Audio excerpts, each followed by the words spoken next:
guys, I'm going to work on a little crate manners here.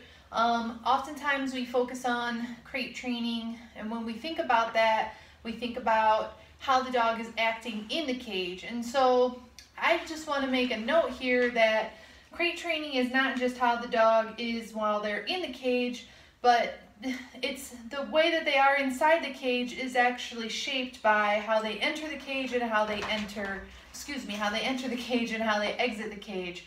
So I just kind of wanted to do a short video here showing the proper way to handle a dog coming out of the crate, and that is just to ensure that the dog is calm before they come out. They should practice good threshold manners, which is similar to door manners, which is they should exit the crate calmly, because the way that they exit the crate is going to set the tone for the interaction that happens after that. Okay, so this dog is in training. This is Wrigley, and you know, most of you know who she is.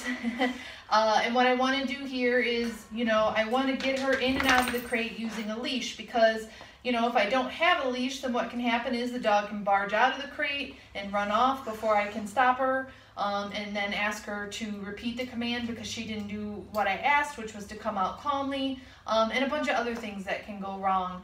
So I just want to make sure that we understand that when we are working with crate manners and we're doing crate training with a dog, if you have a dog who's not being cooperative especially, you want to make sure that you utilize a leash, all right? So first thing I'm going to do is I want to be able to get to her level so that I can put her leash on. And you can see she's already antsy, wants to come out of the crate, but we've been working on this, so she already understands that she needs to at least get into a calmer body position. And see where that is, that pawing at the cage? She was doing a lot more of that earlier. So this is the first step, is at least stop the pawing, stop the forward motion, get into a calmer body position.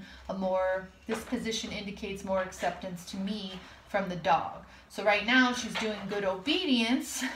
She is not moving forward, not pawing, but she is not quite calm yet. She's actually doing a little better than she usually is, but this is a good start. So this is my requirement: no pawing, no whining, none of that other stuff before I move forward. So my first forward motion is going to be to open the crate door. Okay, so I'm going to do it very slowly. I want to ensure that she's not going to just come barging out of there. When she shows that she's not going to do that, then I'm going to keep my hand on the door, because when that happens, all I want to do is just slightly and softly close the door back on her. So she can see that was the wrong decision to make, because what happened? The door went from open to close. Okay? So I may or may not wait for her to go back into a down position. I'm not asking her for that. This is all about her state of mind. I haven't even worked with her on down yet, so that really wouldn't help. But a lot of people will default to asking the dog to do something and giving a command. All I'm doing is waiting for her to make the decision. So now she's back in that position, which tells me that she's more stable in the crate. She's calmer about it. She's not waiting to run out. So I'm going to go ahead and open the door back again. No forward motion from her.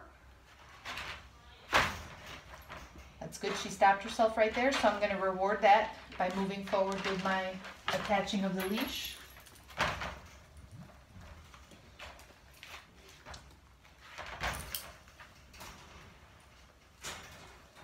So she already knows that just because the leash is on doesn't mean that she gets to come out.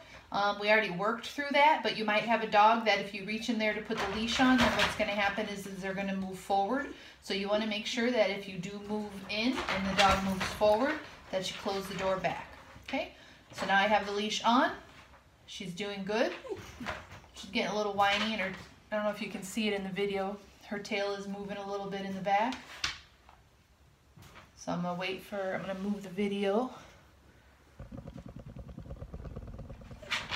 There we go.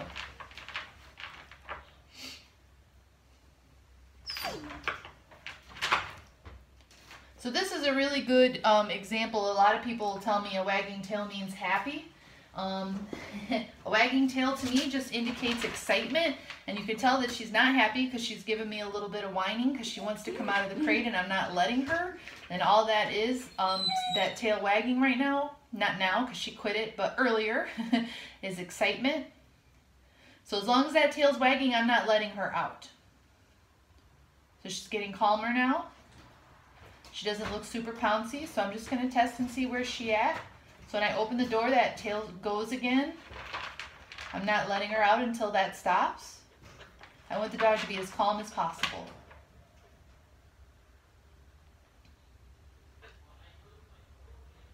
And sometimes you got to gauge here.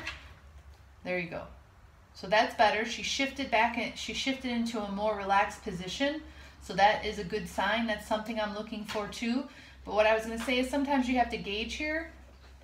You don't need to be here for an hour waiting for the dog to be calm.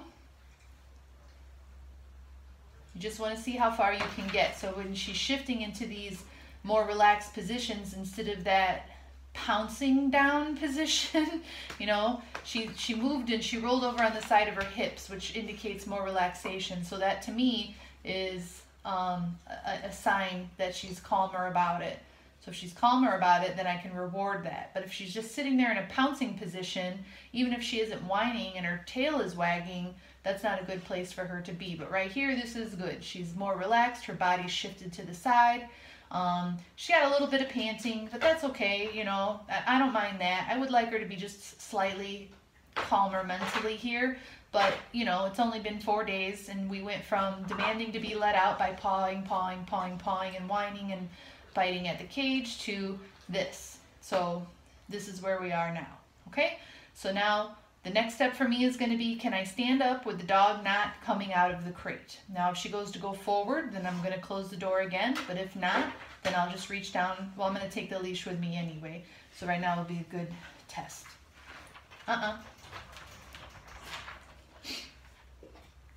So I need her to understand that even if my hand is on the leash, that doesn't mean that she gets to come out.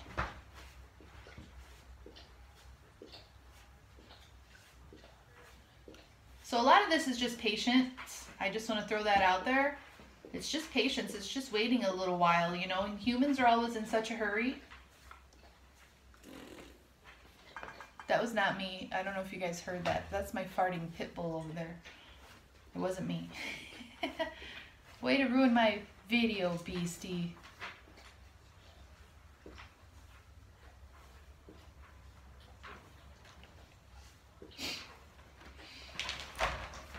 So there you go, and you can see that I'm getting so much out of the dog that I want, and I'm not saying anything to this dog.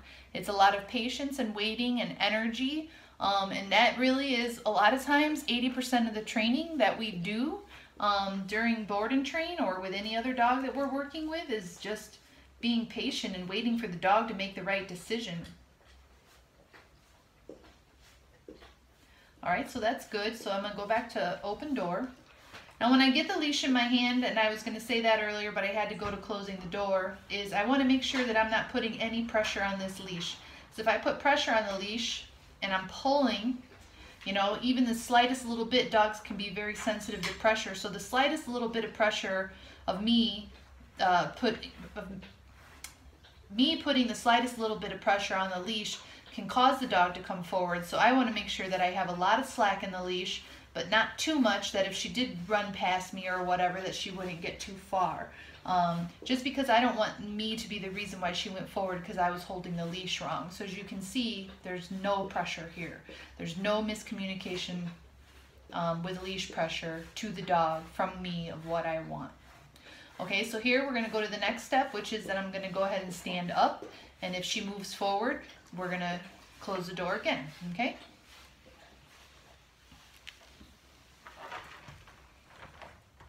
So I kind of just wanted to see what she was going to do there. So she got up, but she didn't move forward, so that's really good. All right, so now I'm going to give her release word, which is, oh look, I even got, that was good. That was good. So I'm going to give her release word, and when she comes out, the expectation is she's not going to run by me. Okay? A little bit of pressure there. A little bit of pressure up. Can't see it there. Got to move the video.